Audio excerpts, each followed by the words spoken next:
Did you want some?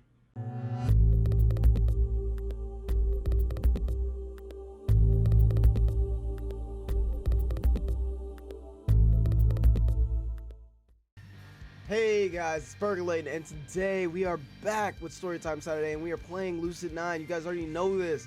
Now, last week I didn't have an episode out, and that was completely because I was not feeling very well, and some personal issues got in the way, and I couldn't get on camera and pretend to be happy. I really couldn't. So instead of giving you guys some subpar shite I didn't want to do, I instead waited, and now we got this episode today. So we're gonna continue as if we didn't just fuck up last week. That's what we're gonna do. But all things considered, I'm excited to get back into the story. I do remember that we were just getting to something that was interesting, so I'm excited to jump right back into where we were. So let's get to it, shall we? Now, people have been acting weird, and we've been getting some funny shit from just about everybody, and we last pissed off Rui. So this is gonna be like, I think this is the first day that we have where we don't have Rui on our side. She's very angry with us. Yahiko, I believe, is in jail, and Sato just isn't talking to us. Everyone else is kind of doing whatever the fuck they do, and fucking Akira, I know, is off her rocker because she got into a fight with Rui about me, which now I'm not even. Oh yeah, no, it's a flustercluck to say the least. But we're gonna jump right back in. So, contrary to the past few days, the entrance is packed with students. It's practically impossible to weave my way through. I peer through the crowd of heads and catch a brief glimpse of a redhead girl that slowly plods away. Threads of whispers shoot in rapid fire at the sight. Again? They say Haru went missing and Shoji ended up passing away. Oh, that was female. Yeah, I saw the news. I can't believe it. I can. We should have expected the moment we saw them talk to Ari. Do you really think she'd do that? No wonder those girls are angry at Ari. But guys, isn't this getting a little out of hand? They even egged her this time. You think we're too hard on her? Midori, Toma, Akane, now Shoji and Haru? How high does this body count have to get before you start believing us? But was she even involved with? You're not taking the side of that bitch, are you? Look, an adult had to step in and take your group to the principal's office. That doesn't make them look any better. Hey, no fighting. I'm shoved to the side as Masato breaks through the crowd, his jaw taut with the suppressed anger. The students immediately quiet down, watching eagerly for another display of their phone cameras primed for patter. All of you better quit your yapping and scram. Your little chit-chat ain't doing a thing. Despite the fact that he's the president of the honor society, the students know enough about Masato not to start anything. They quickly disperse into the courtyard. Masato turns and looks at me. I'm hit with the memories I try to forget. The argument at the canal, the bitter fight with Rui. It's amazing what 24 hours can do. All those encounters seems so distant. So this is the first time seeing Masato in like at least a day or so, fuck. Masato curls his lower lip in disgust and strides away. It socks me right in the stomach.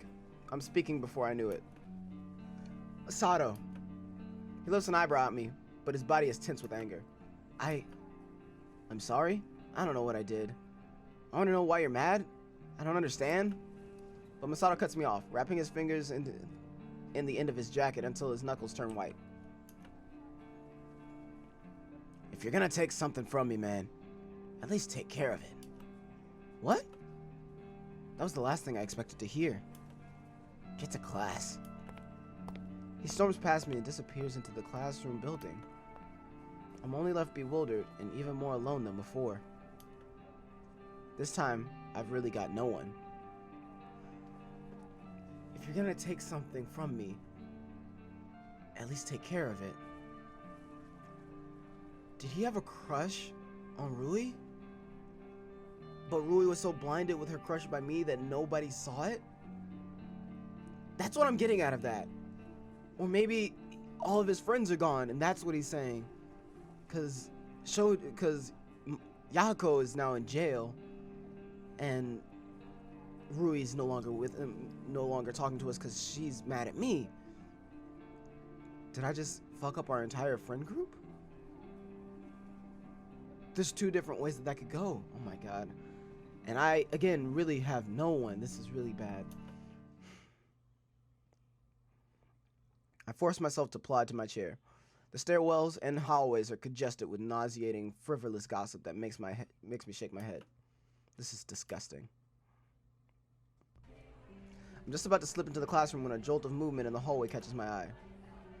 Mr. Ryota has just opened the door to the principal's office, through which a number of students are filing. His face seems unusually burdened, the most solemn that I've ever seen it. Jiroi? 5 of them. 5 of them. Bullying, cornering the Haraga girl. Again. You don't understand, Principal.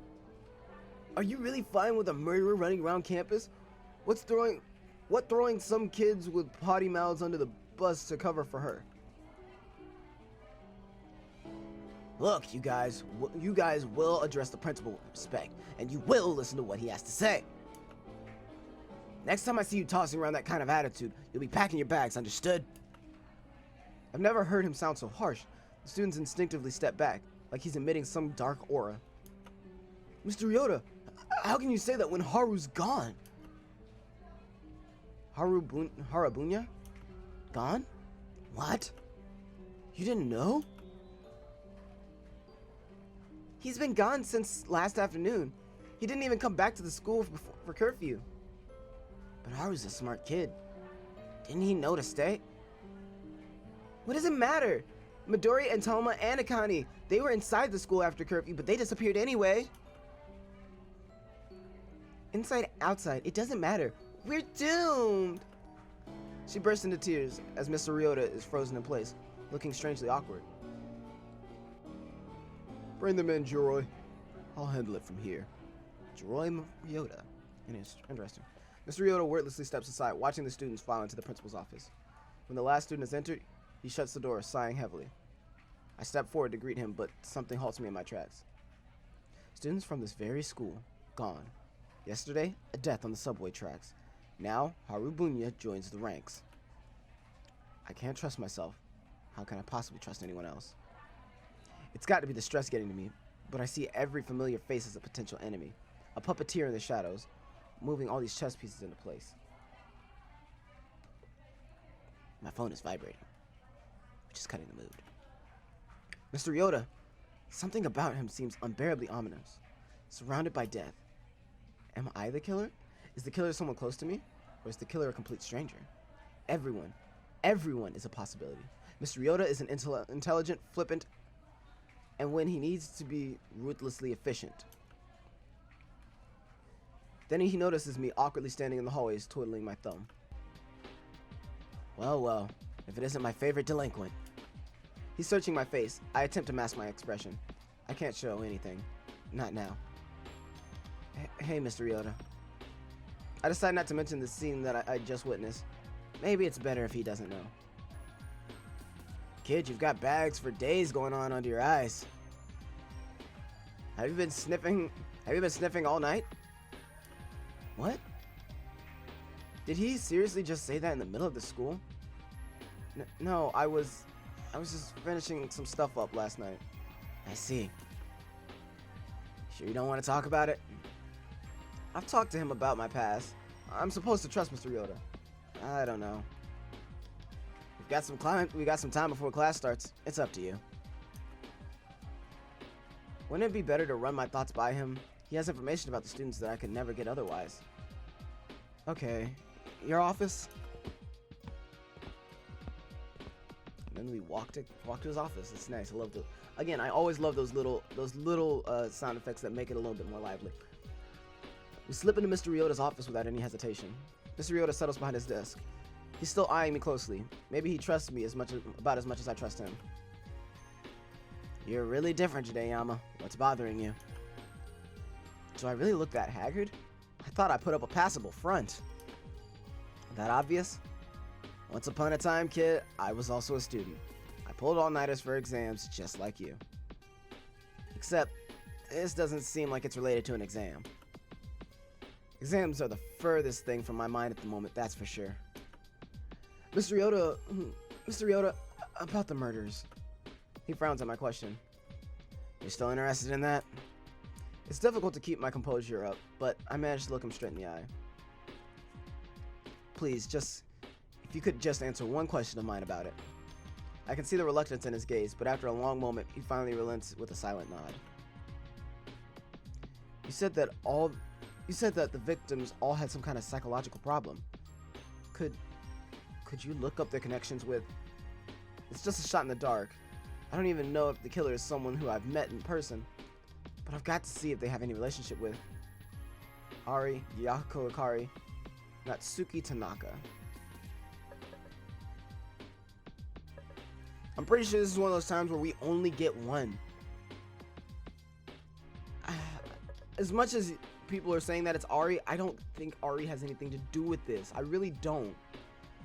Ari seems to be really close to Shigure in some way, shape, or form. Which makes me say that Ari isn't the one going around killing people. And of course, I don't think she has much of a connection. Unless, of course, they all ate peaches with her. Like, it doesn't fucking make sense. Yahiko could have something.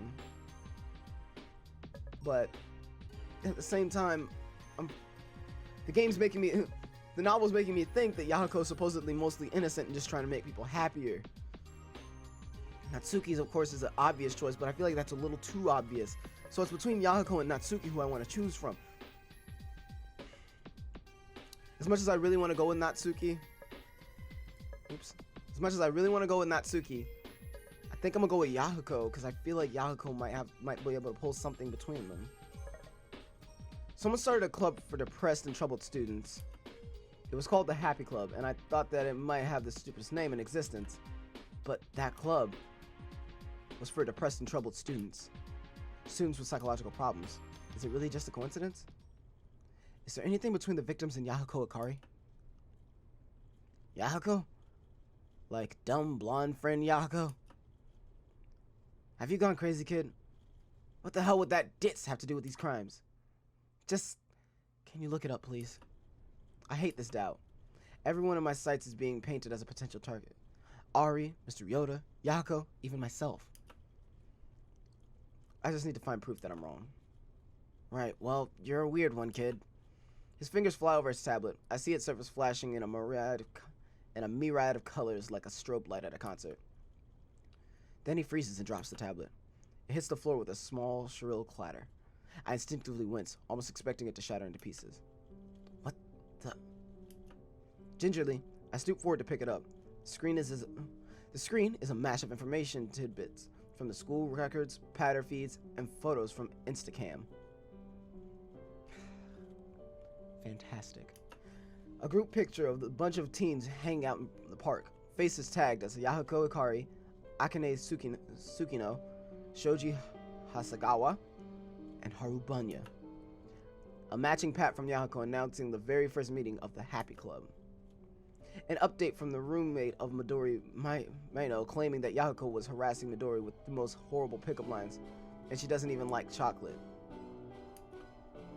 A picture of the orientation groups before school started, including Toma Hayashi as a part of Yahiko's orientation group. He'd led orientation? No, never mind that. What is this? Some conspiracy? It's like the universe was just waiting for me to dig into Yahiko Akari so that it could flood me with information that couldn't possibly be coincidental. The common thread is Yahiko? No, this is ridiculous. I reject this reality and substitute my own. Well, I mean, maybe there's someone else in common? But there's a trend that I can't ignore. And even worse, each victim is getting progressively closer to Yahiko. Mr. Ryota, if this is true... I looked at Mr. Ryota, but he's only staring at the floor. Uncharacteristic shock etched all over his face. Mr. Ryota? Huh? Oh, sorry. You know how sometimes you get so focused on something that you, kind of forget everything else? Does that happen to you? Often. Not you? You seem pretty fixated on the idea that Yahiko Akari is related to these murders. You're not serious, right? I don't know. Everything seems like a possibility. It's as if I was stuck in a dark room with only vague shapes and sounds feeling my way around, and then turned on the floodlights, leaving weird spots in my vision that I had to be hallucinations, but somehow aren't. Huh? Just the bell, kid. Guess you better get to class. Bitch, write me a note. We got more to talk about. Class? We're on the verge of discovering something vital about the killer, and I have to go to class? No, I should go. More than anything, I need to cool down. Give my mind some time to process the shock. Bye, Mr. Ryota. If you don't write me a fucking hall pass, like, this is big shit. Like, what the fuck? Anyway, take care, kid. Mr. Ryota. Either you're the best information giver, or you're fucking with my sanity. I can't tell. And neither can this cookie.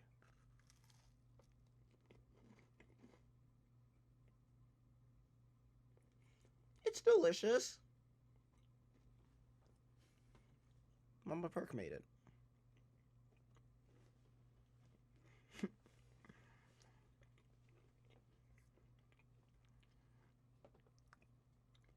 Oh, I sidle? I'm guessing siddle's not supposed to be what that is. But, I slide out of the office and race down the hall, my mind still hazy with thoughts. There has to be another explanation. I must have missed something. Maybe I just shouldn't think about this until later. When I arrive, I notice that Yahiko's already in his chair. I thought he was in jail! I instinctively freeze when I see him. Worry's still fresh in my mind. But wait. Didn't Rui say that Yahiko had been arrested? I just said that! After the subway accident, hadn't he been taken under suspicion of Shoji's death?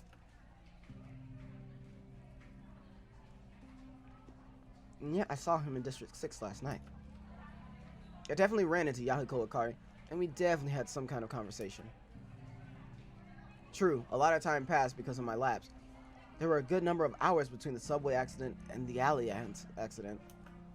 But still, is it possible for someone to be released that quickly? Did he use his personal connections? Did he call in his parents to bail him out? No, I'm thinking about this the wrong way. He must have been released because they found out he was innocent. Maybe bureaucracy isn't as inefficient as I thought? Maybe the case was finished because it was that urgent. Yeah, as if that's likely. No, stop thinking about this. This is crazy. I temporarily shut down my thoughts and slip into my chair. Yahiko seems to be browsing through a patter feed. Oh, wait. We talked yesterday back in District 6. It didn't seem like any ordinary conversation either. Are we on good terms? Neutral terms? Bad terms? From my memories, I'd guessed that the encounter was negative. If I act strangely, he'll find out about my lapse. What do I do? Then again, he's got someone's death weighing on his mind. Someone who he knows. If he was an innocent witness, he'd be traumatized. He'd be different. How exactly do I act with someone who... Why, hello, my good minion. Yeah! I jerk backward, but he only grins brightly, waving his hand in front of my face. Feeling a bit under the weather? No worries. Have some coffee, straight from the Buckstar Coffee House. I can't tell what this motherfucker wants. He thrusts an insulated cup at me. I peer through the lip. Sure enough, I see a thick caramel liquid that froths in a warm whirlpool. Hesitantly, I take the cup. The heat caresses my cold hands. Is it poison? My mind supplies. I shut it down. Oh, no need to thank me. I'm naturally this generous. A sharp chill runs down my spine. Is it possible to act so natural after seeing someone die? After seeing blood? Tasting blood? Hearing blood? Why is he grinning? Why is he acting like nothing happened? I didn't know Shoji that well. And even now... Yahiko. Hey, sounds like that's the warning bell. I'm gonna chat a little with Masaki. He bounces away with a spring in his step. What? Maybe this has something to do with our exchange yesterday? There's no other reason why he'd be able to completely ignore a death, much less the death of someone he knew. Unless... Students, seats, please. The rest of the class rushes to their chairs. The commotion drowns out my thoughts. I force myself to pay attention through class. It's preferable to getting visions of bloody, beaten bodies.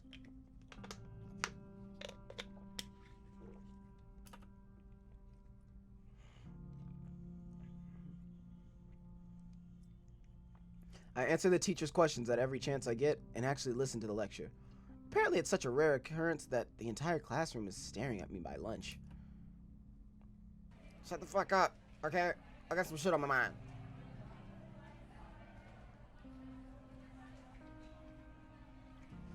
Still, break is break. Any momentary curiosity immediately halts Still, break is break. Any momentary curiosity immediately halts at the first chime of the bell. Yahiko tugs at my shoulder, his face still alight with a cheery grin. Lunch? Calf? The old gang? I still myself and look straight into his eyes. I saw you at the train station where Shoji died. Yahiko freezes. His expression flickers for a single moment, almost too quick to catch. What happened? Why were you there? His face flattens. A stab of guilt retches through my stomach, but I try to squash it. I need to know who I'm talking with and who's talking. Come on, minion. If we wait too long, the lunch line will take forever. A hungry overlord is not a happy overlord. Yahiko.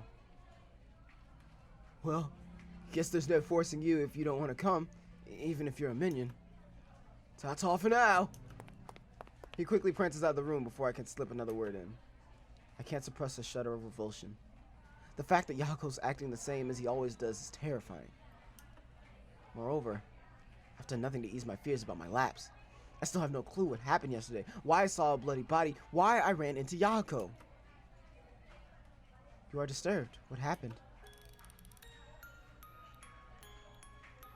Ari? I almost jumped at the sudden voice from behind. Ari is seated on the edge of the table, munching quietly on a peach, because of course she is. What? Where did you come from? Classroom 2D. What? I know that. She only tilts her head at me, like a perfectly calibrated machine waiting for a simple command. Like a soulless doll ready to kill. No, I need to stop this. These are people I'm talking to, not machines, and they're not killers. I'm not a killer. And we're just ordinary students at an ordinary school. Something is bothering you. I falter, my words cold in my mouth. My thoughts are building up in my head, pounding, incessantly begging for an exit. Should I talk with her? Nothing really, just tired. Ari inclines her head, clearly disbelieving, but eventually turns her attention to the peach in her hands.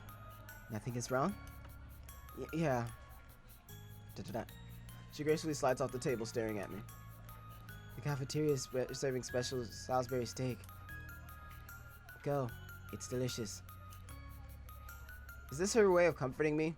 Honestly, I can't see her calling anything delicious except peaches. Okay. Da-da-da. She only continues to stand and munch on her peach, as if waiting for something. What's wrong? Are you going? No? Go now. They will run out. I will. But you aren't. So you aren't going now. I'm not sure how I feel about the fact that she takes everything so literally. I promise that I'll go to the cafeteria and eat special Salisbury steak for lunch within the next 5 minutes. Happy? She eyes me for a moment, but her tiny lips lift into a smile. Go soon. She leaves me with this and trots away. Only then do I notice that the classroom is gaping openly in my direction, as if they're expecting me to vanish into thin air. What are you looking at? At my harsh words, they quickly return to their conversations. Pathetic. Fuck, dude. Neither Masaki nor Elizabeth are in the room, so I head to the cafeteria. Alone. At the very least, maybe I can get some food. I nibble on some salad, but the churning in my stomach is far too pronounced to digest anything of substance. Most of the students are seated in large cliques, whispering frantically to each other in some twisted variation of a telephone. I only watch from afar, ridden with disgust. Did you hear? Miss Satonaka and Mr. Hanamura are secretly going out. Finally. I'm sick of them giving each other googly eyes in the middle of class. Isn't there a rule against teachers dating? Only if you get caught in the act. Hey, we should try to capture something, like them making out? Ooh. That'd be a hit on patter. I stab my fork into my salad with such force that the resulting clink stops the neighboring click in their tracks. Oh, sorry. Teachers dating? A student was run over by a train yesterday and they're chatting about teachers dating? So what if they are? It's not their business. It's the administration's. Futile, worthless, sick and shallow and cloying. And I was just as bad as them. Students kidnapped, students murdered, students ripped from their lives and their families and their friends. And what was I worried about? Masato hounding me for track? Being paired up with Rui? Troublesome errands from Sugure? Absolutely pathetic. Rid of my appetite, I toss my dishes and head back to the classroom. I was expecting to spend the remainder of my time by myself, but instead I find Masaki waiting by my chair. Ah, Yama. Hi. Do you want to go somewhere with me? What? Now?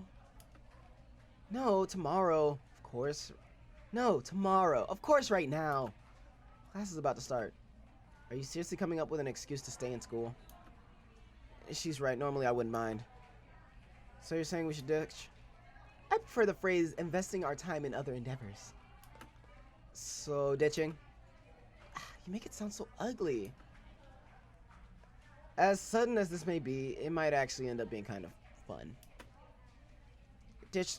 Fucking hell. We're ditching with Masaki. Fuck that. Why not? It's not like I'd be doing anything productive in school. What were you thinking? She smiles brightly, gesturing to the door with both hands. You'll see. What the hell is she thinking of right now? I hope that this was worth it. I feel like if I had stayed in the school, I would have gotten some other information on something that I Sorry. I may have gotten some information on something that I might have been caring about, but at the same time, fuck it. I don't want to be there. There's way too much that I need every moment I get the chance, I need to be trying to get some information from anyone. Masaki might have something. Fuck it. I obligingly exit the classroom, right as the bell sounds. As we make our way down the street, newfound excitement takes the place of anxiety. It's definitely a welcome change. Surprisingly, she leads me to GFC. After we order and pick up our chicken, we slip into the nearest booth. I found this place the other day. Their wings are really good. I know, I come here a lot actually. Really? Well, not recently because the investigation, the lapses, the serial killings, Rui, Masato, Yahiko. You can take your pick. I mean, no. Now that I think about it, when was the last time we ate here together? Has it really been that long, or is my memory just that unreliable? Somehow Masaki manages to catch the change in my face. She quickly leans forward, her attention fixed on me. Something's bothering you. Da-da-da. I'm assuming it has to do with your fight with Rui? Wait, how do you know about that?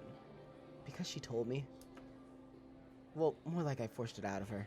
I was about to say, like, y'all ain't on talking terms. She really went to you about me? Because that's bull.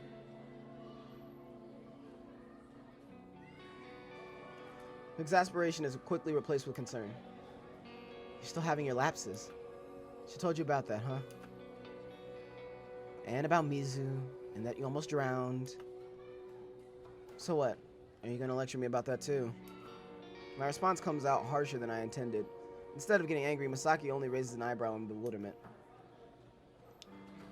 You jumped into the river to save someone. Why would I lecture you? Because I didn't save him, Mickey. Because I couldn't even save myself. I just ended up being useless. Again. You're such a damn dumber! She suddenly shouts something incomprehensible, slamming her fist onto the countertop. Everyone in the restaurant immediately stops and looks at us. Do you know what I hate most about you, Yama? The fact that you're always bringing yourself down. Yes, you could have died, but you tried anyway, right? You could have ignored him. You could have let that body die. You could have let that boy drown, and no one would have thought less of you because of your condition. It's not always about succeeding. It's about having faith in yourself. Her fingers curl on the edge of the table, an odd heaviness in her tone. Even with your condition, you're a lot more capable than you think, Yama. So please, don't ever say that you're useless again. In response to her words, I can only remain in stunned silence. Is she actually commending me? Even though I almost died? Even though I hadn't accomplished anything? But to be completely honest, I almost feel a little touched. Finally realizing her outburst had attracted the attention of nearby customers, Misaki's face blushes a bright red as she sinks back into her seat. I'm sorry, I shouldn't have yelled at you like that. The pain in her voice is almost palpable. It says she had just slapped me across the face. Oh, it's fine. It's almost like you did get slapped the other day also. Nonetheless, we should probably finish eating. Yeah. Aw, she's so down. We direct our attention back to our food. For the next few minutes, we eat in awkward silence. I'm about to say something to break the tension until I notice Misaki reaching for GFC's signature hot sauce. Mickey? Before I can warn her, she's already drowning her wings like there's no tomorrow. Isn't that spicy? The ketchup? That isn't ketchup, it's hot sauce. Oh, so it is. She merely shrugs her shoulders and continues eating, seemingly unaffected. You know, not even Masato can handle that. Masato must be a wimp then. She says this teasingly, eliciting a chuckle from me. I'm pretty sure she'd probably be the only person who can beat Masato in an eating contest. I kind of want to see that, actually. By the way, have you seen the pat I sent you? You sent me a pat? Have you been using patter recently? To be honest, no. She sighs, motioning to me to hand over the phone, so I obligingly do. Apparently our kimono commercial has generated a lot of buzz. I was reading some of the comments and you seem to have quite a few fangirls. Wait, what? Fangirls, female fans, admirers. Why would I have admirers? Don't be so modest, Yama. I mean, you are attractive. Shit. I remember you saying something similar to that to Yahiko the other day. Oh, don't worry. I think you're much cuter than he is. Why would she think I was worried? How can you say that so blatantly? How did we even get on this topic anyway? Here, I'll read some of the comments to you. I'd rather not. Oh god, something's... part of my cookie stuck in my throat.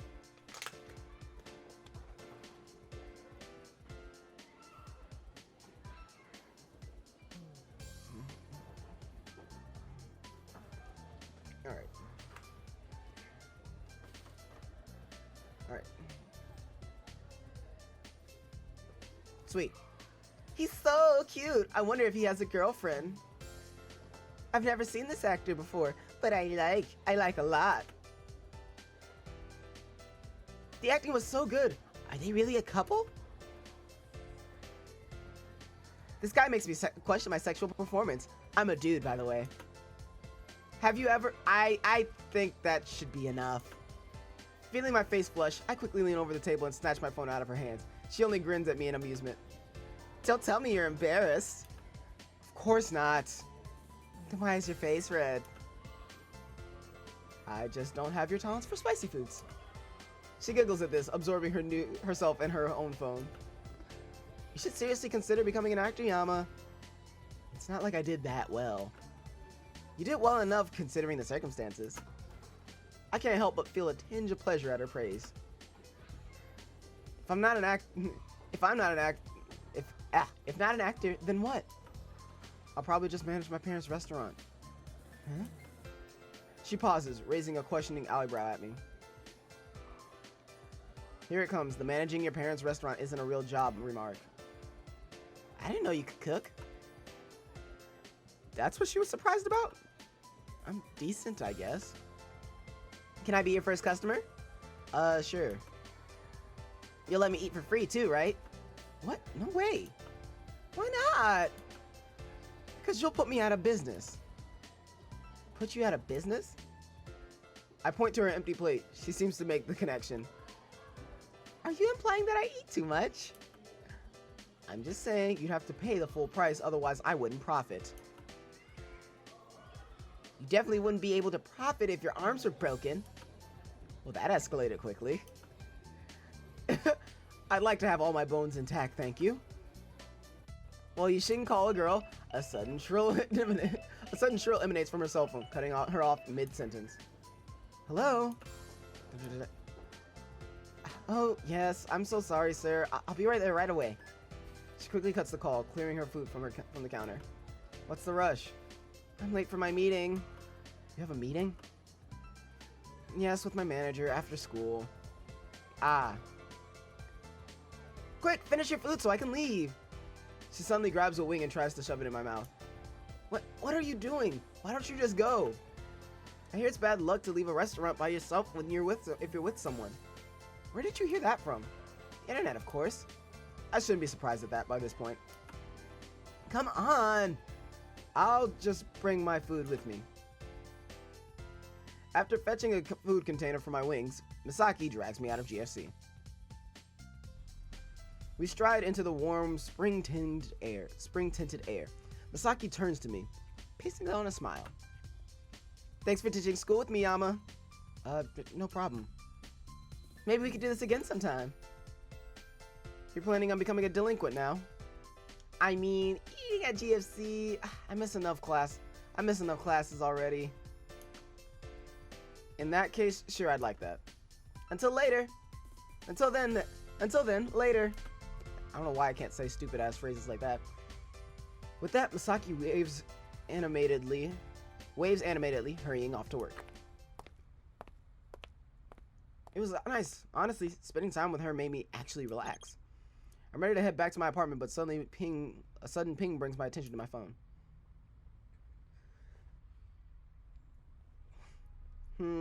What's up? What do we got?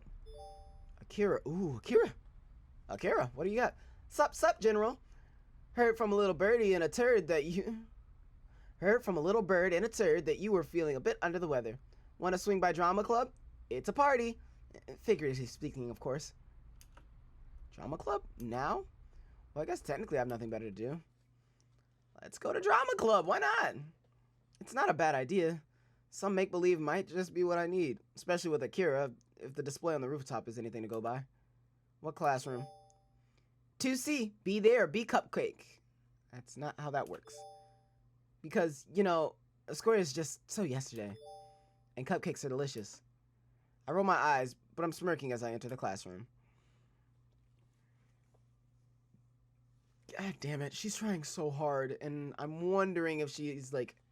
I wonder how much she plans some of these things out. I really do. Yeah, this should make my day considerably less crappy. 2C is just as generic as 3B. In fact, the only difference with my classroom is that it's currently filled with a scattered group of students. The numbers just seem to be fewer than when I was last here. G'day, General! Akira pops from beneath the desk, face shining in a cheery grin. Glad you decided to join us. I ended up smiling back. So what's going on today? Oh, just improv exercises. Having some fun and all that jazz. Our impromptu performance the other day was about as successful as a Puritan party. So we're taking today to relax and gather our morale. So it didn't go well? I can say with 100% confidence that it was absolutely terrible. And that's why the room is so empty? I see nothing escapes your eyes, Mr. Holmes. Yes, many of our members have deserted us. We are left stranded in the desert, wretched, alone. Oh, whoa. Despite the dramaticism of her tone, I noticed that she seems to be happier. You like that there's less people, don't you? Well, that sounds unpleasant. Rather, a smaller and more intimate group provides for better screen time coverage in the case that our lives are made into a show. A show? What?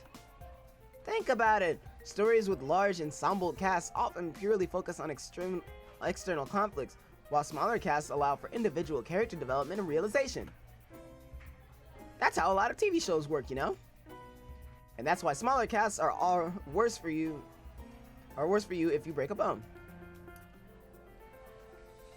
Just when I thought I was beginning to understand her, something like this happens. I see.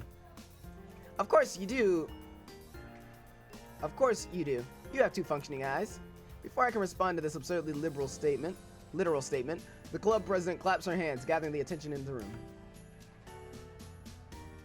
Okay, guys, I don't think anyone else is coming. Let's get started. The group shuffles into a circle. The president's eyes land on me. Her eyes widen noticeably. Oh, Yama Ishimoto. Great to have you here. You remember me? Why, of course, Akira. Akira frantically makes some kind of vague gesture with her hands. The president coughs. Akira brought you here. Foreign spy, right? It wasn't that long ago. Is that all, Akira? Is that all that you remember? Because it seems like you were going to say some shit that Akira was saying.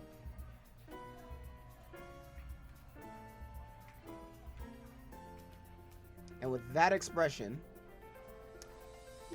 pretty sure I can guess what, more or less what was going on there. But you know.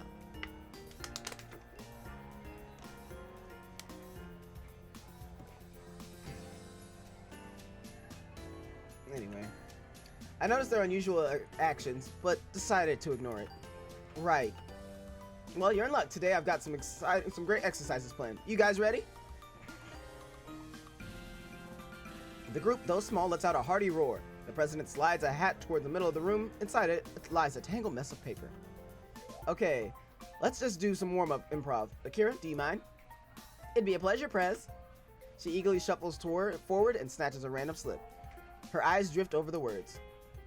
My character is a lawyer. Good. Tatsuya, why don't you match her? Sure thing, Prez. He also extracts a slip and snorts in disbelief.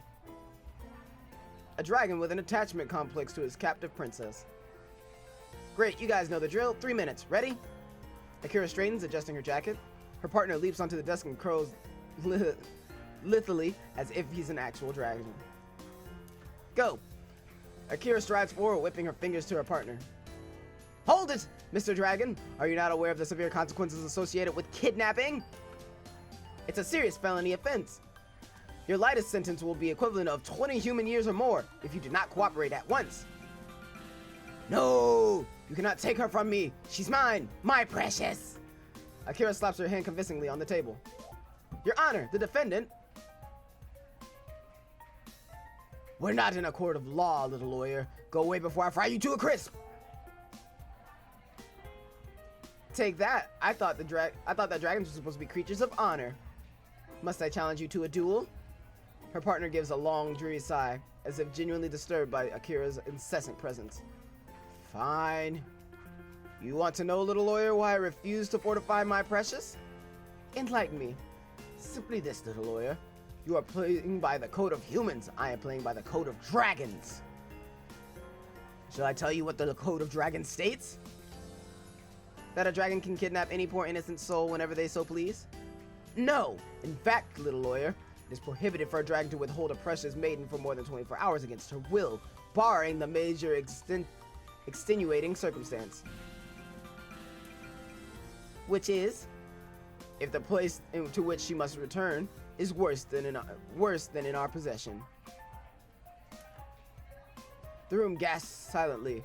Even Akira's confidence falters. She what? My dear, dear, precious little lawyer My dear, dear, precious little lawyer was cruelly abused in her own castle. It is safer for her to be here than anywhere else. But that can't be. A brief silence falls on the group, punctuated by the shrill tone of alarm.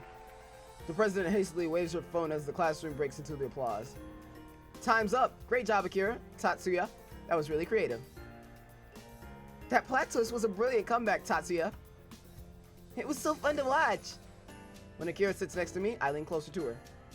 So this is just an improv where anything goes? Actually, it's more of like a battle of wits. As the improv continues, a scenario is created, where each person clearly takes one side. While staying in character, they must figure out how to win the battle of wits before time is up. That doesn't seem very even. Oh no, I'm just no good at it. You see, I should have said that the princess was actually Spartan. Therefore, what the dragon perceives as an abuse is as abuse, society perceives as normal. That kind of improv concept is very interesting. I've never thought about something like that before. Okay, next. Yama, wanna give it a try? Sure. I pluck a slip of paper from the hat. Huh, just my luck, a delinquent boy. What'd you get, General? An honorable samurai? A terrific knight? Sorry to disappoint, but... Hi guys, I'm sorry for being late. Rui. Called it! Called it! Nailed it! Nailed it! Fucking knew it. Fucking A. How? What's a good story without a little bit of confrontation and something that people didn't want to happen? Fuck! Okay, of all the people who could actually appear, we got fucking Rui. Great, grand, fucking A. What, is she gonna pull out a slip of her own and she's gonna have a fucking slip that says goddamn person in love with the other person? Is that what this shit's gonna be? Is that what this shit's gonna be? God damn it. Alright. Suddenly the door flies open and Rui comes rocketing into the room, dumping her backpack on the ground. My mind runs completely blank. Rui. She's part of the drama club. I'd completely forgot. How the fuck do you forget that? You don't just forget that. It's literally the club she's a part of. She's been a part of it and tried to get you to be a part of it. You're coming because Akira invited you. How? Oh, that's also a dick move. I'm an asshole. Nonetheless, I completely forgot. Oh, perfect timing, Rui. Why don't you play opposite of Yama? We're doing battle improv. Rui's eyes land on me. Surprise etched clearly over her features. Guilt churns in my stomach as she shuffles away. Her smile adopting a clearly awkward tint. I probably... Come on, the hat's waiting. I think I forgot something. She enters through the doorway. I wrap my fingers in my pocket, trying to stem the stifled air out of my lungs. Rui? Rui halts in her steps. Rui halts in her steps, staring pleadingly at Akira. Why don't you be Yama's partner? Horror spreads across Rui's face. Fierce indignation rears in my stomach. I bite my tongue to keep back my words. Why? Of all days for her to interfere, why today? Does she know what happened between Rui and me? Is this her way of exacting revenge since she got in a fight with Rui? I have to go, Akira. What? Rui. Rui quickly scoops up her backpack and bolts from the room. Akira's face falls. Well, it was worth a shot. What's gotten her so antsy? An uncomfortable silence descends upon the room. It's more than I can bear. I hurriedly grab my backpack, my mind still clouded with anger. Sorry, I have to go too. Thanks for the performance, though. Wait, you too? Already? General, why? Goodbye, Akira. I'm barely able to keep the snap out of my voice as I rush out of the classroom. I stop only when I break into the fresh air. My thoughts, now broken from their mold, are racing uncontrollably in my head. Rui, train, Shoji's death, seeing Rui yelling at Rui, hurting Rui. I even forgot that she was in the drama club. General, hold up! Akira sprints to me, face wrought with worry. Why'd you leave all of a sudden? I clench my jaw, working to keep my words civil. Akira, I need you to be honest with me. Okay. Did you also ask Rui to come to drama club today? She usually comes, but I wanted to make sure. That answer is enough. Why did you want to make sure? Because you wanted us to meet? Well, yes. Akira, please. I've told you this before, but you need to stop meddling. Look, Rui and I fought yesterday. What just happened in the classroom? Well, I think you might have made the scenario a whole lot worse. General, I know that you and Rui fought. What? My anger blossoms in my stomach. Akira, what the fuck? Every time I start to think that you're cool, you go and do some stupid shit like this. Every time. Okay. Alright, Akira. Talk your way out of this one. Talk your magical little fucking way out of this one, you fantastical fucking... God. Okay. I'm actually kind of pissed. Then why did you plan this? Did you intentionally try to make us miserable? Is this because you and Rui are on bad terms? No! Rui and I made up a long time ago. Well, actually, it was just yesterday. But still! This appeases me slightly. I try to withhold my accusations. Then why? You need to make up with Rui, General. I wasn't there, so I don't know who was wrong or who was right, but it's always best to apologize first. The words are unusually straight and simple, especially coming from her. Still, I don't appreciate how she's meddling, yet again. Here's the thing. I don't know if we will make up. We might just not talk to each other again. Move on with our lives. That's exactly what can't happen, General. Don't you see? You move on, you leave loose ends, and you end up with regrets that fester inside you like mozzarella cheese in an Indian summer. Even if it's painful, you need to make up. Because by the time you're ready, it's too late. She sinks into the bench for the first time. I realize that her chipper demeanor belies an exhausted face. Too late. She spends a moment in pensive silence before she speaks. I can sense a story behind her heavy words. General, you know Shoji, the unfortunate soul who recently died. I do. More than I wish I did. He was in my class. I take a moment to swallow this fact. Shoji had to be part of a class, of course. I just hadn't thought of such an association. I saw him, General. I knew Akane. I knew their relationship. I knew that she'd disappeared, and he was taking it hard. I saw all the signs, every single one. He joked about suicide. He wouldn't talk with anyone except his closest friend, Haru. But Haru was in a different class. He wouldn't eat, he wouldn't sleep. He even was giving his stuff away. And he was saying goodbye to everyone. It's morbidly fascinating. Even while I can sense the heavy sense of guilt in Akira's words, I find the back of my mind cataloging the Shoji was planning to die. That incident at the train was suicide. I quickly catch myself. Now's not the time to think about this. I need to understand Akira. The weight associated with her guilt, it's not something that she should bear in the first place. He was a textbook example of a suicidal thinker. General and I just ignored him. Too awkward to talk to him, too weird to approach him normally. I did nothing. Rui talked with him. She did what I should have done. She did? When did she? No, I shouldn't have been surprised. That's something Rui would do. Rui with her big, soft heart. The heart I brutally crushed. Akira, that just shows that his death isn't your fault. It showed you died regardless of what she said. No, General, I could have done something. If I had just talked to him, if I had just smiled once, just waved once, just let him know that he mattered. He died, General. He died. And it was too late. I'd always thought that Akira's bubbly exterior would allow all the troubles of the world to be bounced right off her skin. But she's taking Shoji's death harder than anyone I've seen. The pain in her voice is nearly palpable, which is apparently a favorite word in this goddamn series. General, that's what can't happen with Rui. Life is just too short.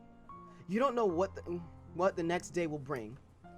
You could get run over by a car, or Rui could get run over by a car, or a nuclear bomb will hit Isamu and wipe out the entire population. It might sound stupid, but you have to make up now, before you have any regrets. She laces her fingers together and stares at them. So please, talk with Rui, General. Don't let the skirmish turn into a 7-year war. It's clear and open, everything not Akira, but everything Akira at all at once. I know I should be empathizing with her pain, but all I can think about is that I'm impressed. There's much more to her, a deep heart that I never knew was there.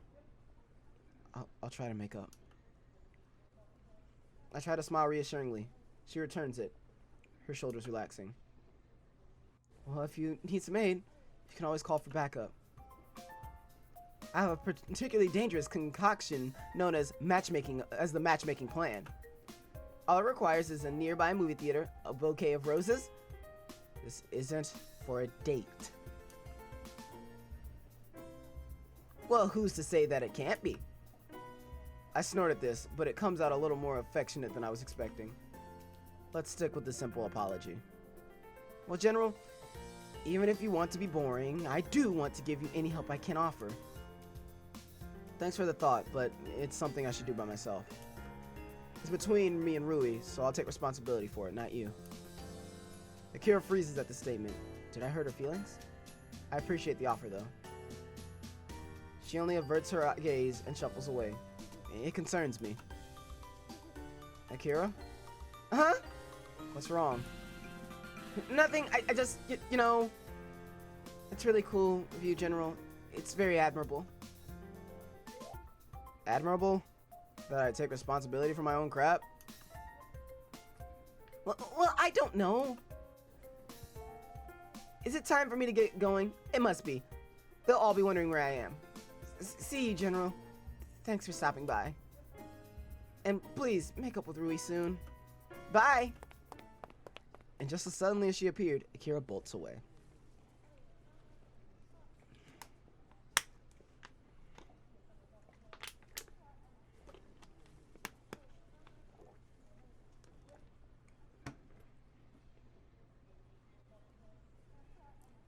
Akira is very much a interesting case, to say the least. To say the very, very least.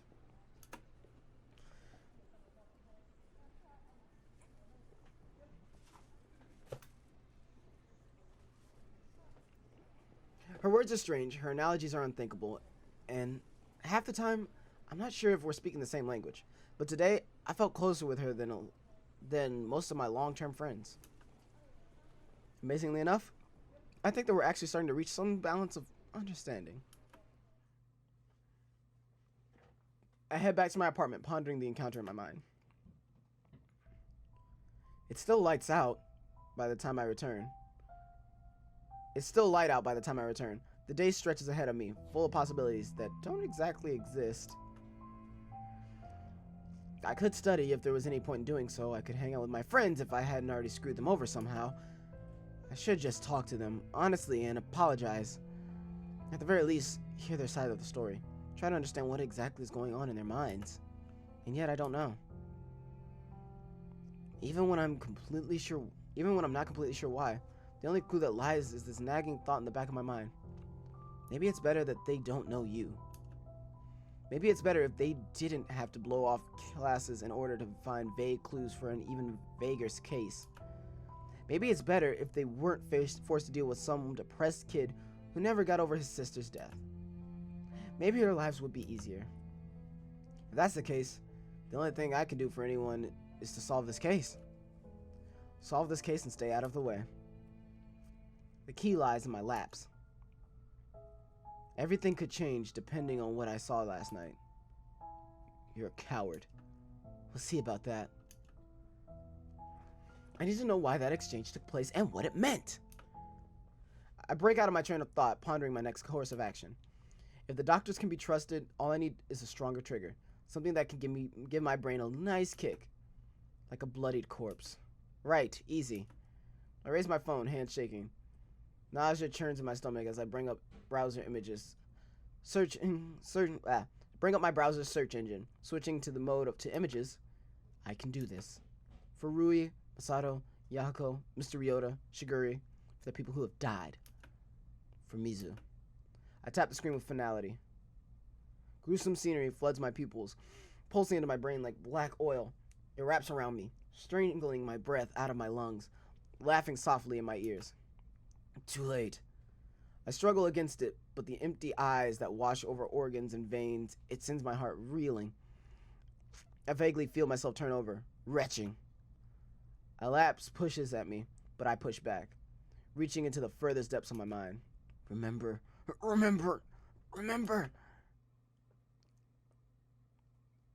You can do it. A clear, high voice pierces through the haziness of my mind. What? I know you can do it. I'm dumped into the yard of some primary school where there's grass and trees and no towering monoliths of skyscrapers. It's most definitely a suburb. I'm sitting on a swing, and a tiny girl with legs that don't even reach the ground is on the swing next to me. She's a brave one.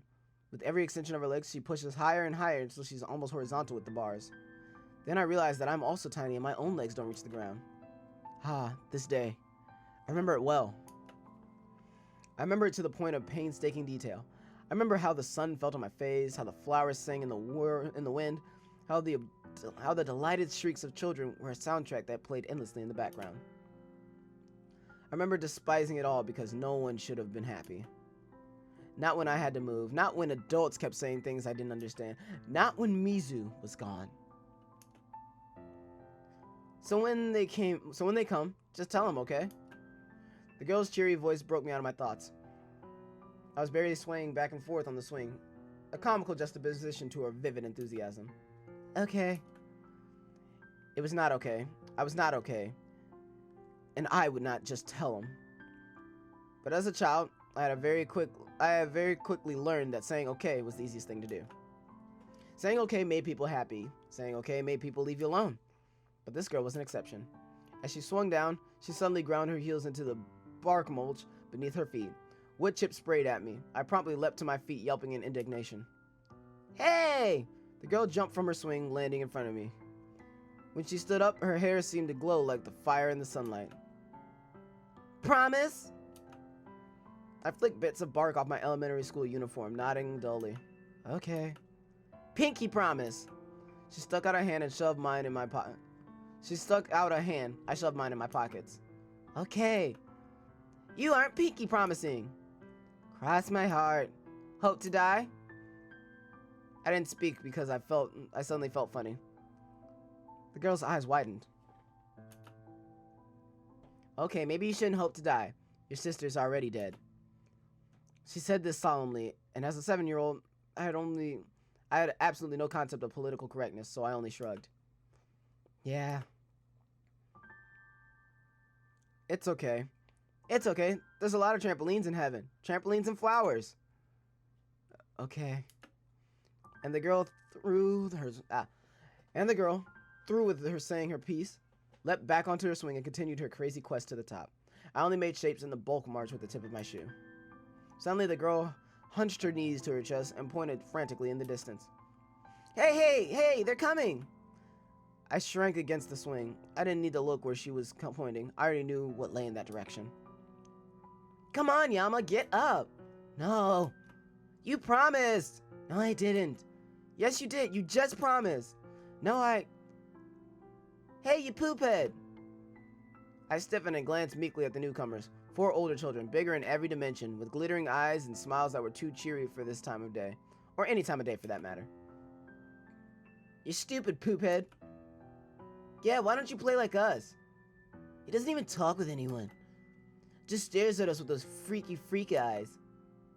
Like his name's like his freaky freak name. Yama, what a stupid poophead name. He's a mountain. The crazy girl slammed her shoe into the ground again, spraying mulch at them. They didn't even flinch. Instead, they grinned widely. Ooh, he's with a girl. Having fun with your little girlfriend, freaky freak? Oh. I only hunched my shoulders and took the abuse.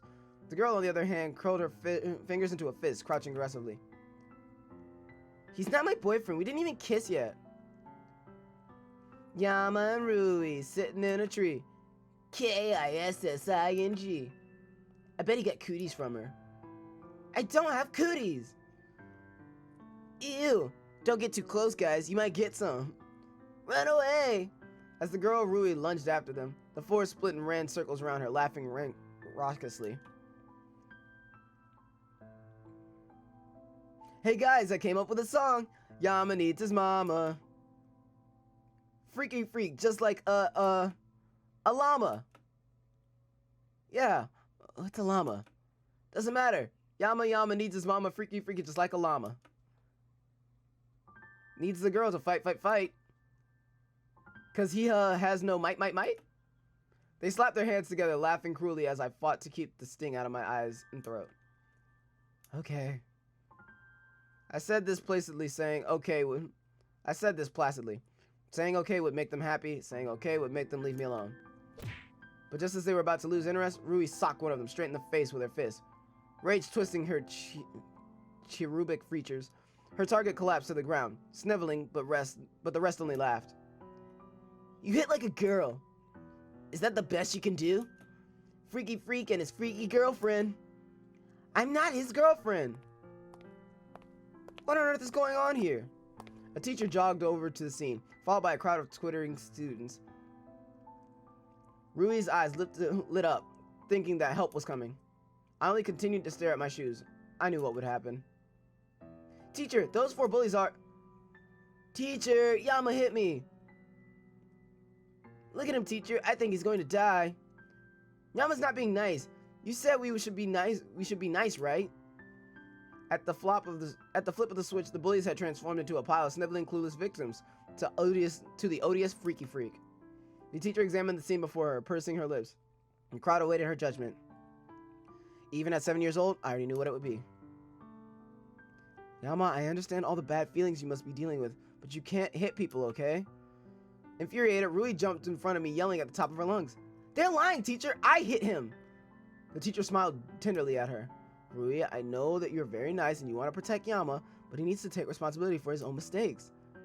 Yama, come with me. We need to see the principal. Okay. I silently got to my feet and passed through the crowd to her side, still staring at my shoes. I could hear the bullies snickering in the background. But Rui grabbed at my sleeve, whispering softly but intensely. You know what? I'm gonna ask Mommy and Daddy. I'm gonna ask them how to get back at those poop heads. They'll be sorry. Just you wait. She releases me. The teacher led me away, a proper criminal, to the execution block. Why can I never catch a fucking break, dude? Like, for real. Yama got fucked so early. It's not even fair, bro. Like, it's so BS. Like, I feel bad for baby Yama that made the current Yama. But at the same time, current Yama's kind of a dumbass and a dickhead. But I understand why, because this shit kept happening. No one liked him. This touches me on a personal level. Like, on a very personal level. That's for a real talk sometime, though. So we're not going to do that now. I tried to forget the encounter, to strangle the hope that was rapidly rising in front of me. Sooner or later, she would get tired of me. Sooner or later, she would decide to leave. Sooner or later, she would just be another face in the crowd, calling me freaky freak. She never did. She moved cities and started attending the academy. I followed her out, all the while expecting that one day she'd realize that she didn't have to be with the freak and she could have any friend she wanted. And on that day, I would have moved to Osamu for nothing. But that day never came. I wake blearingly to a hammering, dull sound that almost sounded like pounding at my door. Open up, Yama, Ishimoto. I know you're in there. Come and get the door, you bloody prot. Hey, it's everyone's favorite Brit. It's everyone's favorite Brit in this story. I just knocked all of my equipment around, except my mic. But if I keep doing this, I might do that too. She is still hammering at my goddamn door. All right, bitch, calm the hell down. I allow myself a moment to take in my surroundings.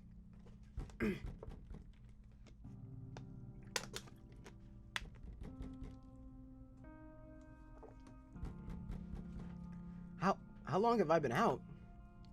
Don't make me break this down! Every attack on the door drives further into my headache, making me wince. What is Elizabeth even doing at my apartment at this hour? Just quiet down for a sec, okay? The pounding finally stops.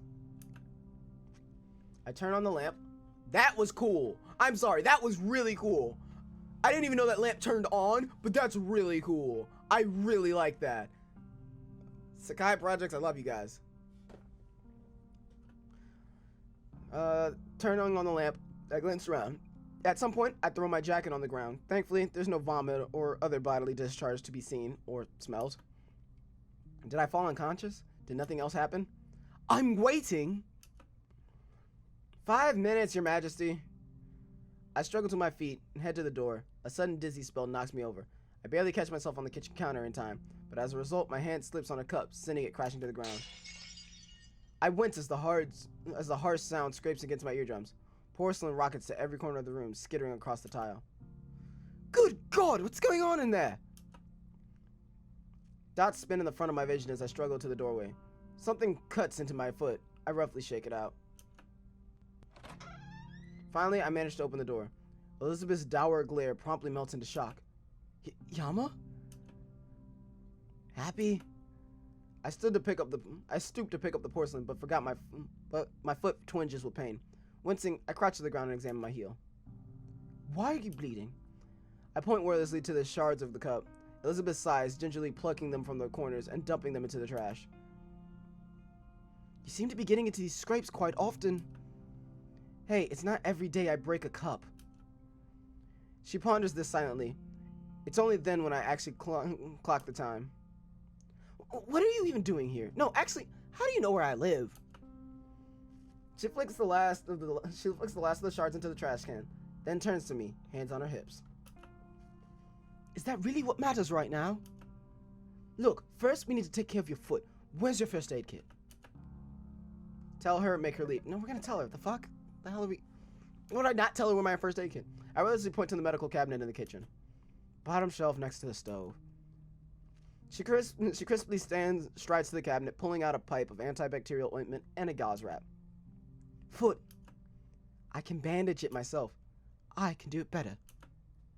Are you seriously turning this into a competition? That wasn't what I... Just stick out your leg. I don't have the will to argue with her. I silently extend my foot. She wets a towel and dabs it all against my heel. You're lucky this is a shallow cut. There's not even any glass in it. Sure. She expertly licks the ointment, then binds the injury with the wrap, as if she's done so 1,000 times. The fluidity of her motions are almost hypnotizing. As she finishes, she suddenly speaks, her voice unusually soft. Why were you at the train station yesterday? I freeze at her words, withdrawing my foot and taking a step back. Train station? Did she see me with Rui? Is this about Shoji's death? I decide to stick with the cautious answer. Rui was planning on commuting from home, so she had to take her stuff to the train station. I was just... That's not what I meant, Yama, and you know it. Why were you at the scene where an academy student died? My mouth runs dry. I work to speak past the ache in my throat. What? Shoji Hasawaga. He died at the train station and you were there. How do you know that?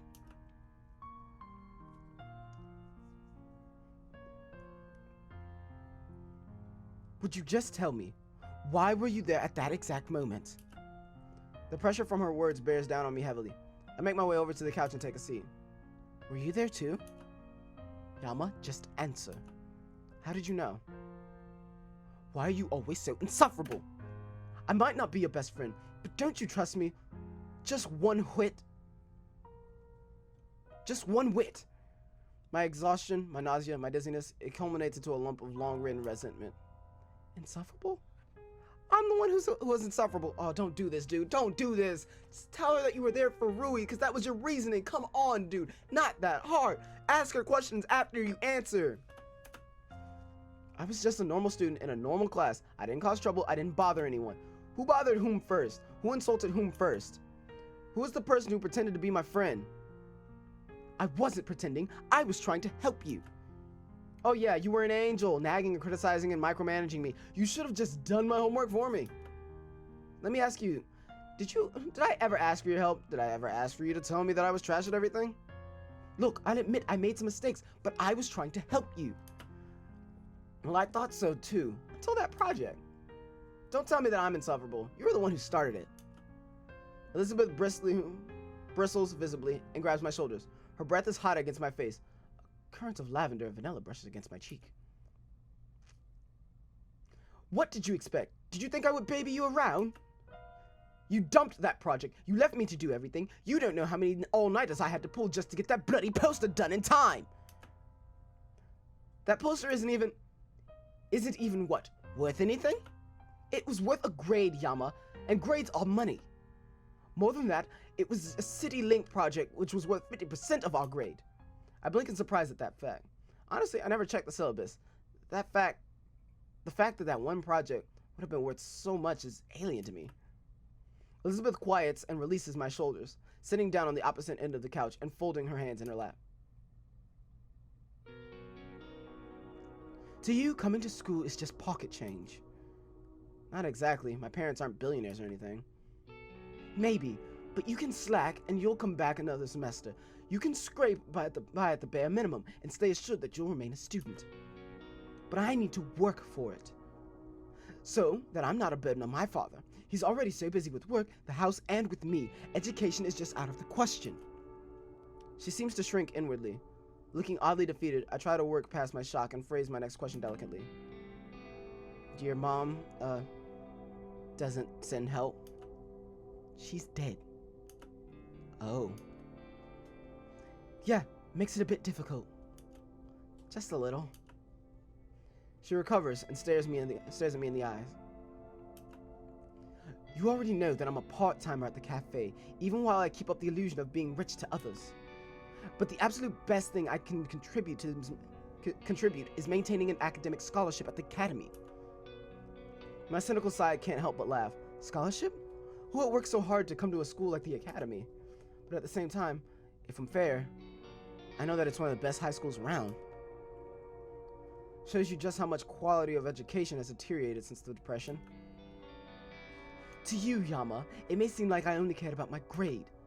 And yes, I was controlling and I wanted control over every aspect of the project. But it wasn't just for a nice letter on a card, it was to keep my scholarship. If I had let things fly, I would have lost it. What? With you dropping the other end, the most I could have gotten in that course was 50 points. If that's worth half my grade, well, there goes the scholarship. I absorbed that quietly. Truthfully, I don't even know how to respond. I didn't know. I'm aware of that now. My grades are my livelihood. So is how I uphold myself to my peers, my extracurricular activities, my everything, really. A full scholarship to a school like this is nothing to sneeze at. But you're basically a slave to school. Well, I won't deny it felt that way a lot. But it doesn't matter, as long as I can win it back. She trails off, her eyes drifting to the distance. I nudge her. Win what? Oh, nothing. Yeah, that sure looked like nothing. Well, it's not important at the moment. What I want to know is why you were such an insufferable arse on that project. Loath as I am to admit it, you weren't completely awful until it started. Her subtle insults almost seem to hold a teasing edge. It prompts me to reply honestly. Well, your nagging was irritating, and your opinions were bad. But honestly, I didn't care that much about this one. I didn't care about that much until this one day where you mentioned my sister. Sister? She's seemingly genuinely aghast at this nugget of information. You don't remember? I didn't even know you had a sister. Oh, interesting. At the time, I thought it was a deep insult.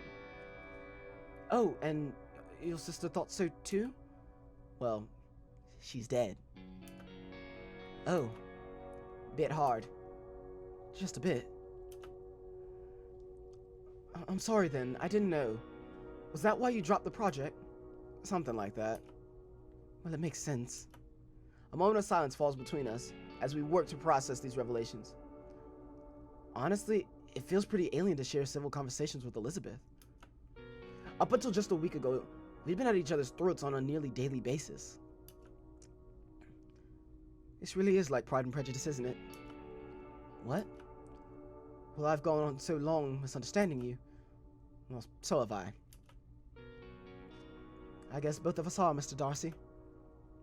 And Elizabeth Bennet. I suppose everyone is, to some extent. You more than most, Miss Half-English woman whose name is Elizabeth. And you as well, Mr. Takes His Wealth for Granted. Before I can respond to this, she clears her throat. But this is getting off topic. Seriously, Yama, I need to know why you were at the train station. My guard instantly rises. Even though Elizabeth doesn't seem to have any bad intentions, just the mention of the trauma puts me on alert. Why do you need to know? Elizabeth rockets to her feet, her voice low as she glares down at me. Why? Because depending on your answer, you could be the primary suspect in the recent disappearances. A primary suspect? But how would she know? Why would I was just... Do I need to spell it out?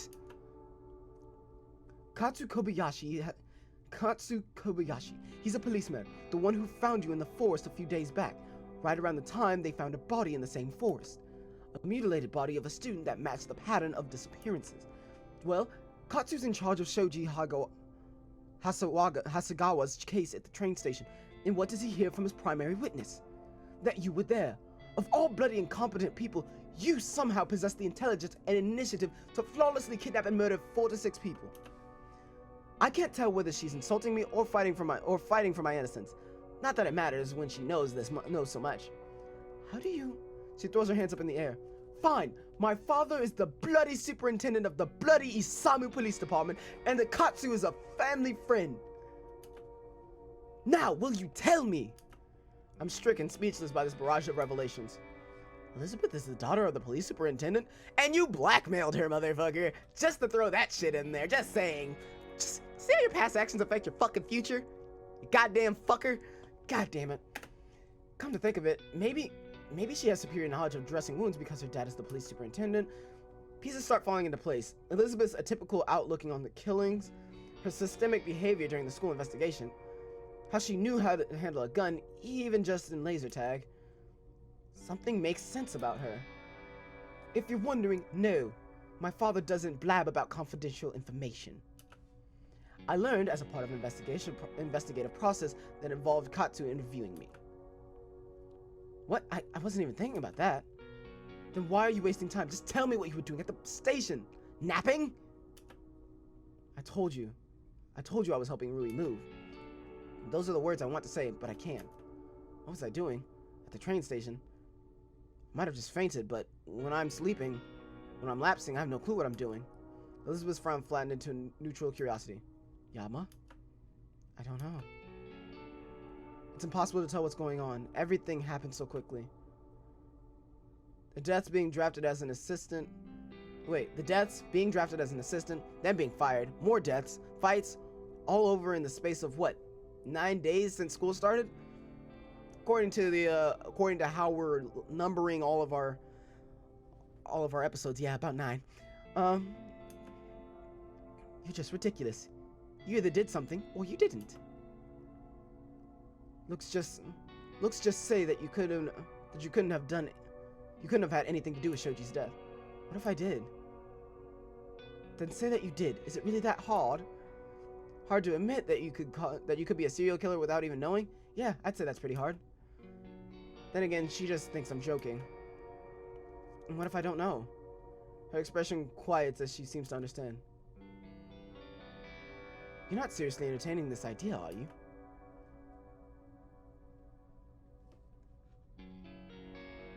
Wait. Okay. Wait. For God's sakes, Yama, you a murderer? That's a load of rubbish! You can't know that for sure. Oh, yes I can. Look, it's bloody impossible. Clearly you're not actually the killer, or you wouldn't be acting this way. Therefore, there's no reason that you would have anything to do with these killings. Stars above for a rational person. You should do an awful little thinking. Stars above for a rational person, you should do an awful little thinking. Ironically enough, the bite in her tone is comforting. She sounds so confident, like I could never be guilty. Like I would never be able to hurt someone. But she doesn't know about my lapses. She doesn't know that I could potentially be a completely different person. Look, you're many things, Yama, but a murderer is not one of them. You've got to believe that. If you don't, no one will. What if no one already does?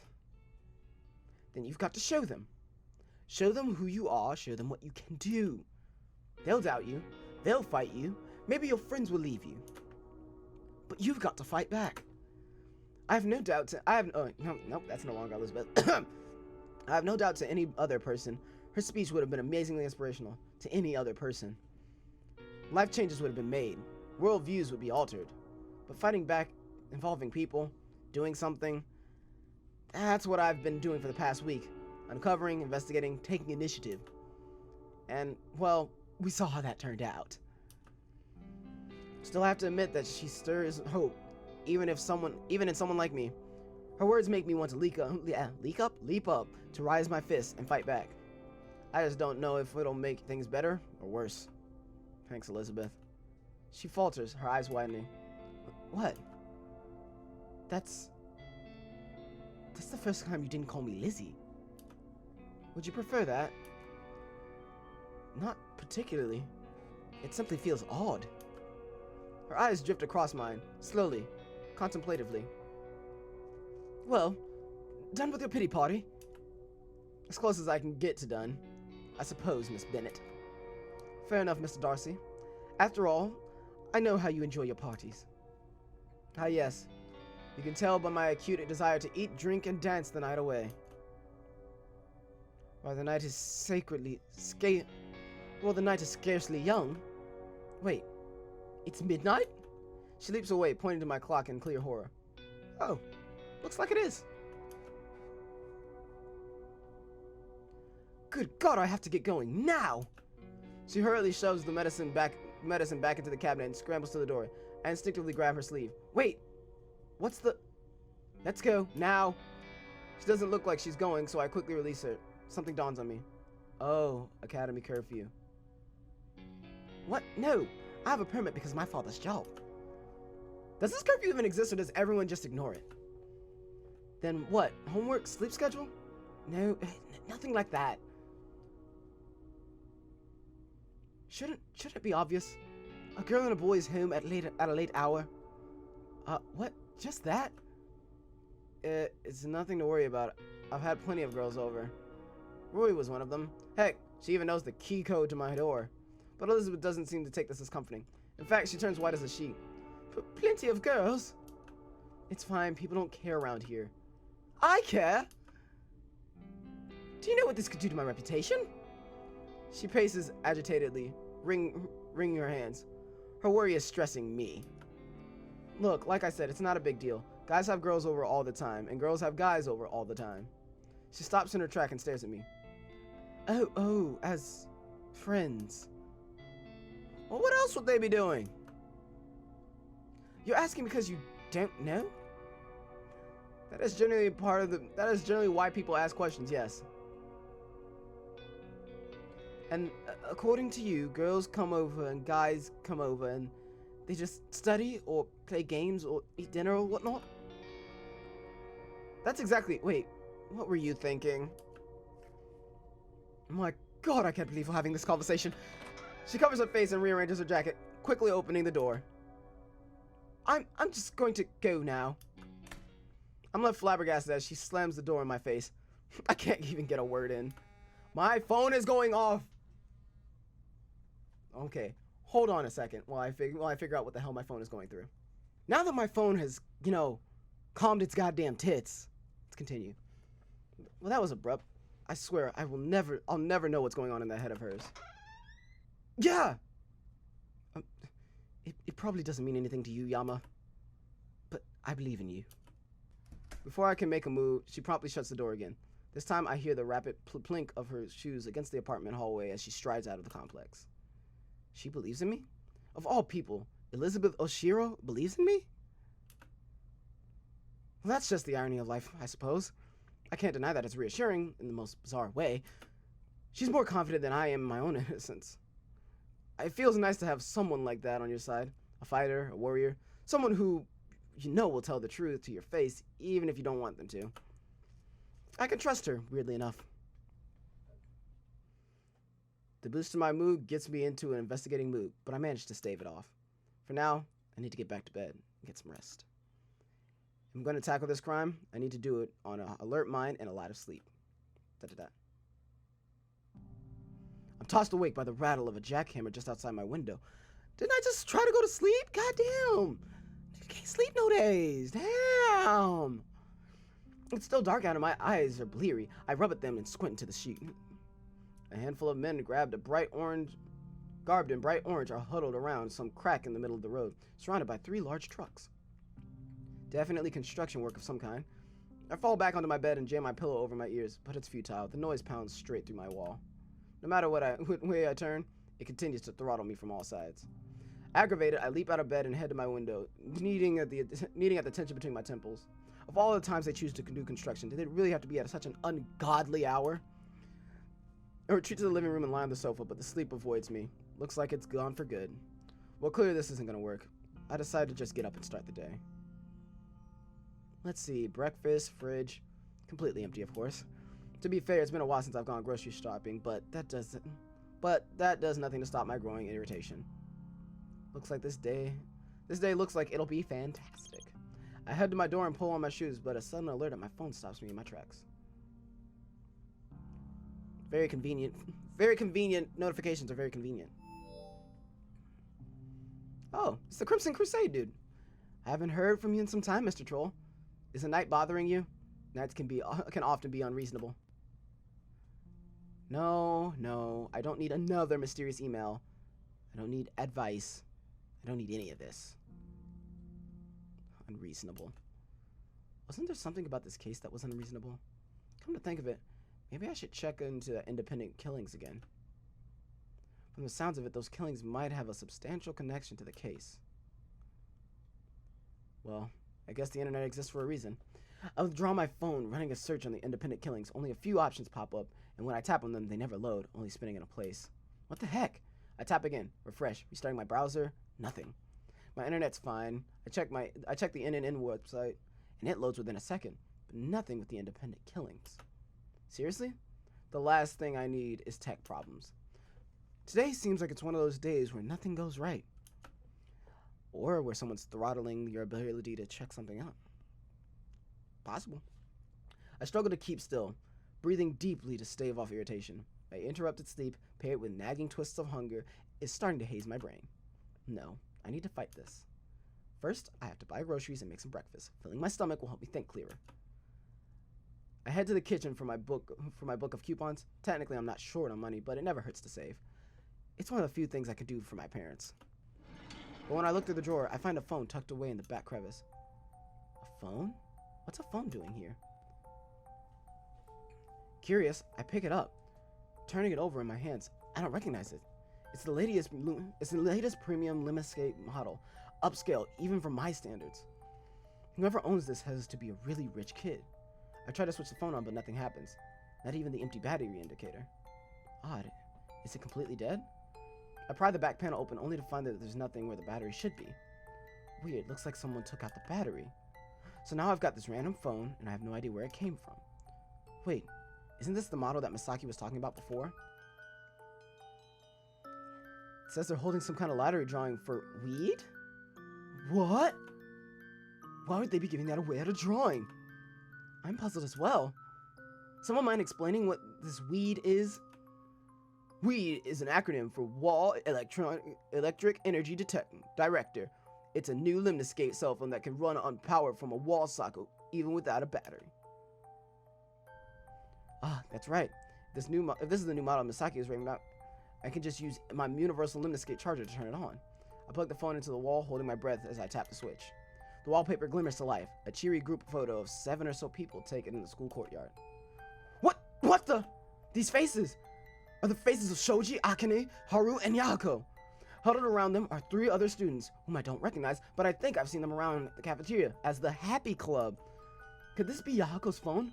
No, he hasn't come over since last week. And even if he did, there'd be no reason he'd leave his phone here, much less without a battery. Then I noticed the phone has no lock system, no number code, no fingerprint recognition, no voice command. Something feels dirty about looking through someone else's personal information, but given the circumstances, I can't really be helped. I hold my breath and slide the lock aside. A barrage of messages pop onto the screen, all from Yahiko. Bewildered, I filter through them. Yahiko Akari, new messages. Dude, where are you? Dude, tell me right now. Haru, pick up your damn phone. I'm coming, so help me. I'm coming for you, damn it. The phone slips out of my hands and clatters onto the counter. I stare at it wordlessly, aghast. Is this Haru's phone? What is Haru's phone doing in my apartment? Frantically, I check the timestamps of the messages. 2 nights ago, just an hour after the train incident.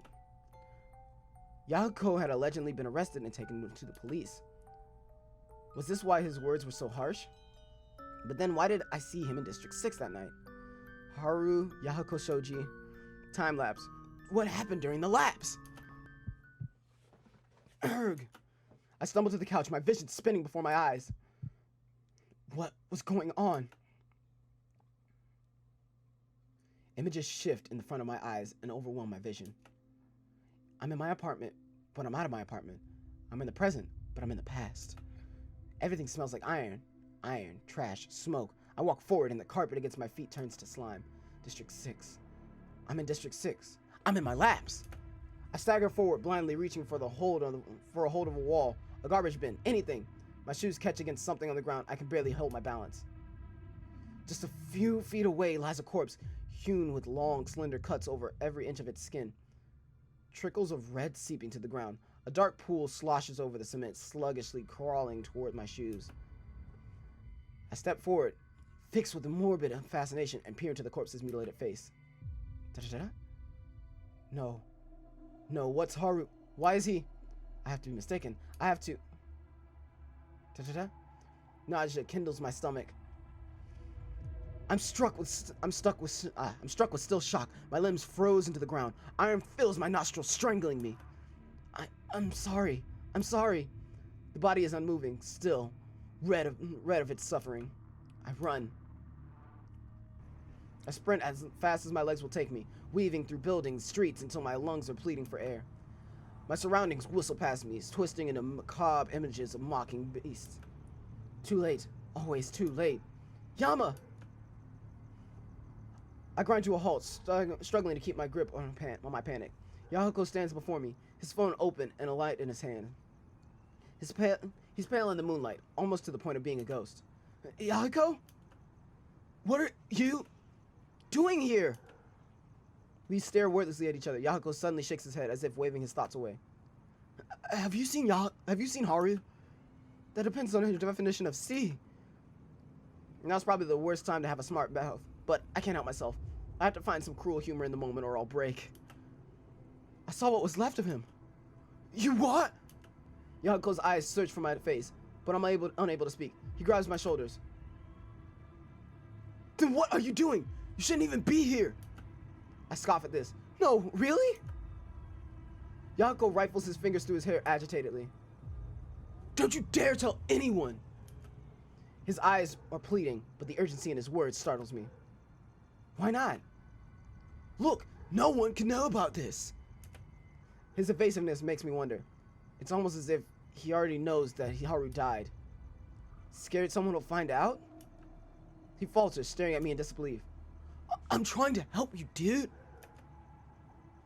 You have to get out of here, now! His voice is flat. I don't even know who I'm talking to. This is not the same Yahiko that I've known for 2 years. Why would I... Go! Leave! The intensity of his words shocks me into obedience. I race away, fleeing to the safety of my apartment. I don't look back. I throw my door open and race to the bathroom, sagging against the toilet as nausea roils in my stomach. Haru's injuries flash before my eyes, inducing a fit of retching. It feels like hours before my body finally seems to calm down.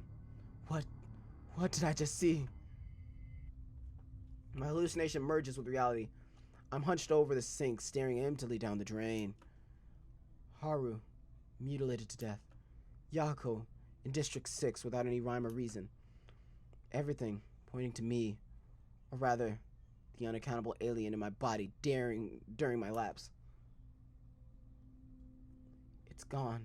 It's all gone. I'm too late. I can't. I shouldn't. I didn't. Mizu, Haru, Soji, I stood by them. I killed them. I killed them all. Blood. When there's enough of it, the metallic scent kind of turns sweet, almost like a rich, vibrant pool of paint. Paint that gets everywhere, that seeps into the walls, the cement. Paint. Art. I've never been much of an artist. Maybe if I was, Rui would have stayed. But Rui left. No, I chased her. I killed her. Just like I have with everyone else.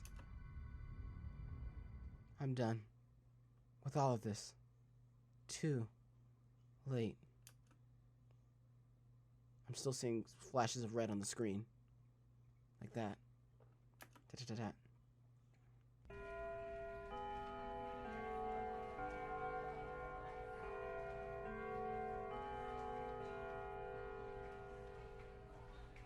And there goes the bell, finally. Gosh, I thought class would never end. Don't forget, big test tomorrow. My classroom groans in unison, but I don't join them. I've just accepted my fate. I'll just suck at math forever, so I might as well not study. Great, now I sound like Yama. Yama, big dummy, whining dummy, angsty dummy. Dummy that I haven't seen since the train accident. Yeah, I'm worried. Is that pathetic? I feel like that's pathetic. After the words he said, I should be mad at him. How could he say things like that? How could he use that kind of weak spot against me? I still trust him, I guess. I can't stop trusting him. Besides, if I'm honest, I said some terrible stuff too. I just want to talk it out. We haven't had an argument this bad since Mickey left. I know everything will be fine if we can just talk it out. But why do I need to be the one to take the first step? Okay, I know I was insensitive, but doesn't Yama know that I just want what's best for him? He's never really been able to take care of himself. He's basically a big overgrown baby. A really attractive big overgrown baby. My cheeks still flush, remembering how he suddenly wrapped his arms around me and shielded me from seeing Shoji. Whoa, okay, Rui, cut it out. This is just pathetic. Someone who I knew died right in front of me, and instead I'm just thinking about my crush? Is that what they mean by coping mechanism? Ugh, anyway. Yama, baby, Yama. Or is that why Yama got so upset? Because I keep thinking that he needs to be taken care of. Da-da-da. I don't know. It's been so long since we've been so distant. I don't even know what to do. Is this what twins feel like when they're separated? Lost? Even if they technically have other friends, like certain meddlesome roommates whose names I won't mention, but may or may not be called Akira. But anyway, being apart is like walking without shoes or doing homework without a pen instead of a pencil. It's not seriously bad, but it's just weird, not comfortable. Maybe I should just talk to him. From the way things are going at the school, it's better to not live with regrets. But at the same time, can I really do it? Why are we in Rui's point of view right now? What just happened with Yama? That was ridiculous amounts of stuff that just happened with Yama. I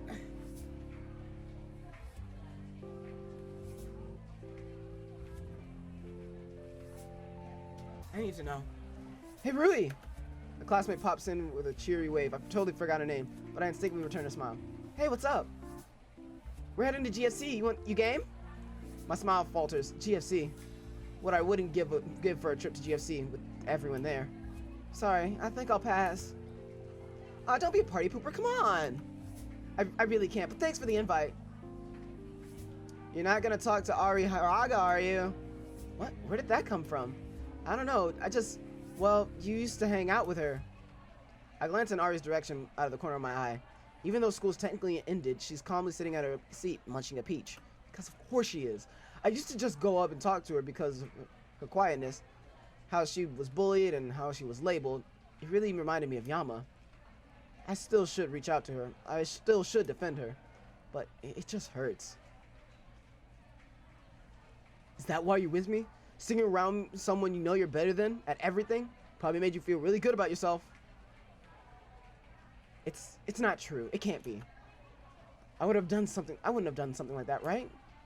Didn't some philosopher come up with a theory that every act someone did was only done to help themselves? That there's no such thing as a real good deed? Helping elderly people is just to make yourself feel better. Giving to the homeless is just to get attention. Loving family is just to repay them for raising you. In the end, everything is selfish and selfless love doesn't exist. No, that can't be possible. He must have just been a real moper. Really? Huh? Oh, sorry, I just remembered that I left my laundry in the washing machine. The lie passes smoothly from my lips. What's even scarier is that I don't feel a hint of guilt. Oh, I see. That happens to me all the time. I know, right? I should really set an alarm. Well, guess we'll get going. See ya. Have a good time. The moment she exits the room, though, I instantly drop my smile. Great, now I'm a fake. Just like the rest of them. Guys, I don't know. I don't know what to do. I don't know what to say. I don't know what I can fucking say. I really don't know what I can say. God damn it, what the hell was that? I don't think Yama's a killer. I don't think Yama's a killer. He's not a killer. Even if there is a part of him that just doesn't know what the hell's going on half the goddamn time, he's not a killer. Way too much happened in this episode. I don't even want to fucking recap. You guys saw this shit. Guys, if you're interested in what the hell's gonna go on next time, leave a fucking like. I don't know what to say. Guys, I really would love to know what your thoughts on this are. The series just gets better and better. I'm really enjoying. But for fuck's sake, why was the perspective changed? That bugs me more than anything else that we've discovered today. Besides that there was that entire thing with Yama that was about to be like the Episcopal pinnacle, like that was gonna be the pinnacle of the episode right then. But then we switch. That sudden switch is what really is throwing me off, and I don't really fucking know what to say. Nonetheless, we're ending this here, guys. This has been Storytime Saturday with Lucid9, and this shit's getting good. It's been real. It's been fun. It's been real fun, guys. I will see you in the next episode. Peace out. I'm eating the rest of my cookie.